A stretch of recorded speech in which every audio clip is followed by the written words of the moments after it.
nesse governo federal se bateve recordes de acidentes de trabalho. Então, em 2002, o último ano do governo FHC, havia por volta de 300 mil acidentes de trabalho por ano. Em 2009, foram contabilizados quase 500 mil acidentes de trabalho. Isso tem a ver com o quê? Com o aumento do ritmo de trabalho. As empresas até reduzem a jornada, mas o ritmo de trabalho aumenta, por isso que a produção aumenta.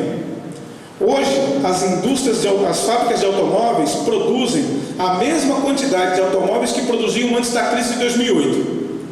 No cenário pré-crise, o Brasil bateu o recorde na produção de automóveis. Com a crise despencou, desemprego, queda da produção, etc. A produção agora retomou os níveis de antes, com a ajuda do governo, reduzindo IPI, uma série de impostos federais e estaduais que tornaram o carro mais barato. Moral da história, hoje se produz o mesmo número de automóveis que se produzia em 2008, antes da crise, com uma diferença, com 6 mil empregos a menos. Então a produção é a mesma, mas o nível de emprego das montadoras, que já não era lá grande coisa, foram reduzidos 6 mil postos de trabalho.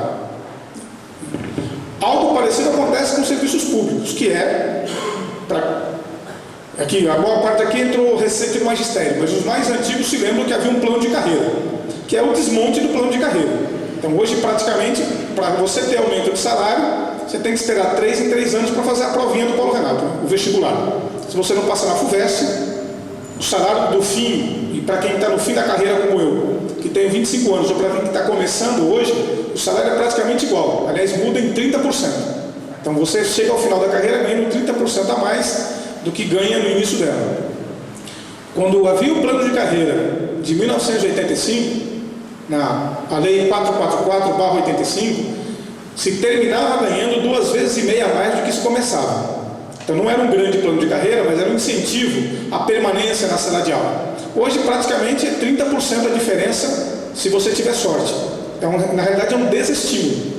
Então é a forma de pagar a conta. Reduz o nível de emprego nas empresas. No caso dos serviços públicos, se retiram conquistas históricas, como plano de carreira. E mais ainda, passou-se a se contratar profissional a título precário, por prazo determinado. Essa gente ganha menos ainda do que os que hoje estão na carreira. Então, digamos assim, é a forma de se pagar a conta. Um desemprego, retirada de direito, ou flexibilização de direitos. No caso da juventude, nossos alunos, a conta é maior ainda, porque, segundo o próprio governo, 20% dos jovens que frequentam o ensino médio jamais terão um emprego formal. Ou seja, 1 em cada 5 dos nossos alunos jamais vai conhecer o que é um emprego com alguma estabilidade, com salário no fim do mês e férias, por exemplo. Pior ainda, no Brasil, os jovens de 0 a 29 anos correspondem a 63% dos desempregados. Então, praticamente 2/3 dos desempregados desse país são jovens de 0 a 29 anos, quer dizer, nossos alunos. E para completar o serviço, segundo estatísticas do próprio governo, a maior causa mortes, ou causa de mortalidade entre a juventude, é a violência, ou mais propriamente o assassinato. Então, os jovens morrem de assassinato. É a doença que mais mata a juventude. Segundo o próprio governo, o IBGE, metade das vítimas de assassinato são jovens, não brancos, moradores das periferias dos médios e grandes centros urbanos.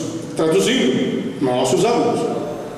Então, esses alunos ou vão ser condenados ao desemprego, ao subemprego ou à morte precoce por assassinato. Seja o assassinato do crime organizado, ou como a gente diz, o assassinato do crime uniformizado. Aqueles que supostamente deviam defender o indivíduo e não matá-lo.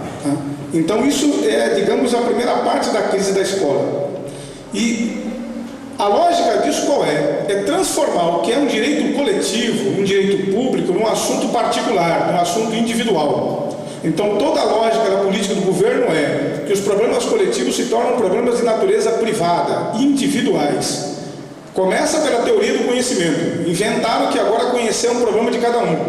Aí inventaram uma teoria de aluguel, que é aquela que o aluno constrói o seu próprio conhecimento. Ou seja, vire-se. Se você não aprende, a culpa é sua. Ou então do professor. O governo não tem nada a ver com isso. Aí vem outra teoria de aluguel, que o problema dos professores qual é? Que não há competição entre eles. Então é necessário também que cada um resolva seu problema salarial. Então se você não ganha salário é porque você é ruim, produz pouco. Então é necessário que você produza mais e estude mais. Para isso tem que fazer uma prova para ser professor. Então os alunos são... O conhecimento não é mais um direito, é um problema privado, individual. Se o aluno não aprende, a culpa é dele, porque ele não construiu o conhecimento. Ou no máximo a culpa é do professor dele, porque ele não ajudou a construir o conhecimento sozinho, né? Se o professor não ensina, a culpa é dele, porque ele não estudou. E por isso que você pega a legislação e vê lá. A educação é dever da família e do Estado, ou seja, é um problema individual, o acesso ao conhecimento, no máximo familiar, nada coletivo. É a lógica para privatizar a educação, tornar a educação um serviço. E um serviço diferente, né? Porque aqui se inaugura o capitalismo sem risco. Porque o princípio geral do capitalismo qual é? Você monta um negócio, investe seu capital e corre risco. A educação tentou se privatizar o ensino. Os mais velhos se lembram aqui da Escola Padrão de 91, que era um projeto criado pelo governo do Estado, na verdade uma cópia do modelo inglês, implantado na Inglaterra na Margaret Thatcher, que era transformar as escolas em fundações de direito privado. Cada escola se vira. O Estado não ia mais dar dinheiro para a educação, era o grande e mirabolante projeto. Criou-se um cheque educação, que o Estado dava a cada aluno de cada família um cheque educação. E esse aluno com um cheque educação, bancado pelo governo do Estado, iria a qualquer escola, pública ou privada, né, e apresentava o cheque, e a escola receberia pela quantidade de alunos matriculados. Não importa se pública ou particular. E, portanto, as escolas públicas teriam que ir ao mercado para captar alunos. E também poderiam ir ao mercado captar verba, via parceria com empresa, etc. Esse projeto era muito inteligente, muito bom. Só que tinham dois problemas. Os professores não gostaram dele, e por isso houve uma greve que derrubou esse projeto, de 91 dias em 93. E o outro motivo é que a burguesia também descobriu que a melhor coisa do capitalismo é o lucro. A pior coisa do capitalismo é o risco. A burguesia brasileira não bancou esse projeto, porque não estava disposta a correr risco. Porque a educação é um negócio arriscado, né? As pessoas perdem o emprego, param de pagar. A mensalidade fica alta, param de pagar. Pobre adora a bolsa de estudo, vai querer barganhar, aí não dá. Então a burguesia não gostou da ideia e por isso o projeto foi a pique. Pelo desinteresse do empresariado por um lado e pela oposição dos professores por outro lado. Agora inventaram um outro jeito de privatizar o ensino, que é o melhor dos mundos, que é as empresas pegarem dinheiro público sem gastarem um centavo em troca. É a tal parceria. Então hoje boa parte do orçamento da educação, aliás o orçamento da educação por inteiro, é uma ficção jurídica, uma ficção matemática ou digamos, uma ficção econômica, não existe. Porque o que se contabiliza como gasto da educação, boa parte desse gasto vai para empresas que fornecem material didático. COC, Objetivo, Positivo, Ângulo, todas as grandes empresas de material didático. Os municípios, 75% têm parcerias com fornecedores de material didático. Então, boa parte da verba que deveria ser que é contabilizada como gasto em educação pública, vai para pagar sistemas didáticos de ensino, ou para comprar um livro didático, que vocês já devem ter notado. Se alguém aqui já foi comprar livro didático em papelaria, como eu fui, você reparou que o preço do livro subiu às alturas. Então, esses livros didáticos que são fornecidos para o ensino médio, por exemplo, todos são superfaturados. Então, os livros duplicaram ou triplicaram de preço, entre outras coisas, porque quem compra é o governo mesmo, então põe-se o preço que quiser, porque o governo é bom pagador.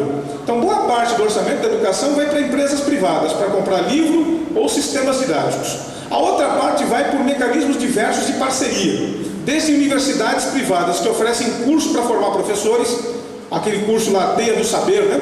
Quase todo ele era fornecido por empresas privadas, que ganhavam fortunas oferecendo esses cursos. Então, curso de formação, capacitação, né? Fornecimento de material didático e outras formas de parceria, como com a Fundação Roberto Marinho, para oferecer a parte profissionalizante, né, da terceira série do ensino médio, ou então para as DACs, né, do terceiro ano do ensino médio também, aquele material oferecido lá pela editora Abril. Então, na realidade, boa parte do orçamento vai parar na mão dessas empresas. E essa é a forma atual de privatizar o ensino, que é exatamente fazer o quê? As empresas ganham sem correrem risco nenhum. Então o Estado se tornou gradativamente, né, seja o município, o governo estadual ou o governo federal, o quê? Uma fonte de acumulação privada de capital.